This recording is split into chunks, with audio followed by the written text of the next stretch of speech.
Daesh has been almost totally defeated in Iraq and Syria, where it committed numerous atrocities against security forces and civilians alike. But there have been many questions surrounding the rise of the group and the possible role of governments in the region and beyond in strengthening the notorious terror group.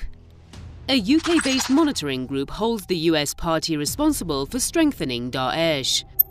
Conflict armament research has found that arms provided by the US and Saudi Arabia to anti-Syria militant groups frequently ended up in the hands of Daesh terrorists.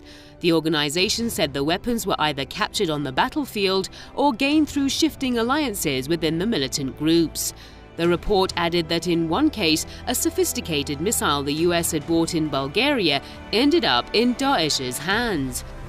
We've been given this picture in the West that there's some sort of spontaneous uprising from the streets in Syria in order to create a civil war. Actually, it's not. It's a proxy war, and it's mercenary armies. And the United States has made sure that the mercenary armies have got some of the very best equipment. And we're talking about, for example, sometimes anti-tank weapons.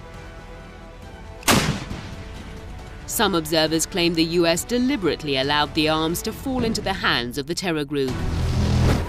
Much of the weaponry that the United States has been supplying to their friends in Syria, who are effectively mercenary forces in Syria, we're talking about al-Nusra, the Free Syrian Army, actually some of the Kurdish forces as well, who want to steal some Syrian land, are finding their way into the hands of ISIS. And this isn't any surprise, because these various armies are actually trading armies. They are trading oil, some of them, they're trading all sorts of resources, they're also trading weapons, and they're making a profit on those trades. So they'll buy them for one price, sell them for a higher price.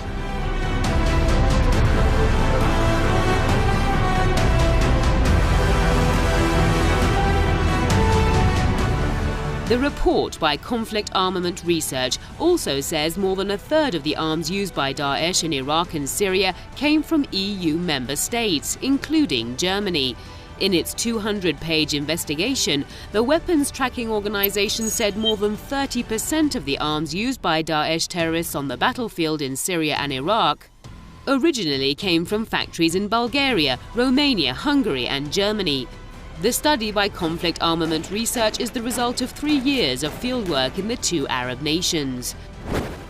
Actually, what's been happening behind the scenes is different, because you have to remember that the European Union countries, most are in a military alliance with the United States called NATO.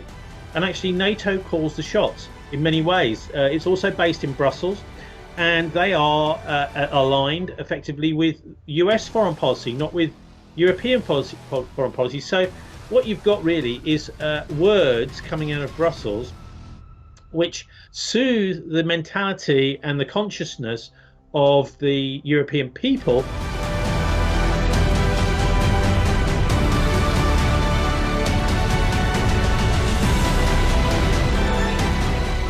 The US and its allies stand accused of hypocrisy regarding the issue of terrorism.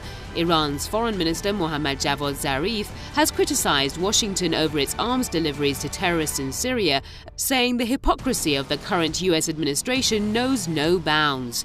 Ironically, Daesh terrorists have carried out a number of terrorist attacks in Europe and the US after sneaking back into America and the continent from Syria and Iraq. The battle-hardened militants still pose a threat to the West, as it's highly difficult for Western countries' intelligence agencies to track them down.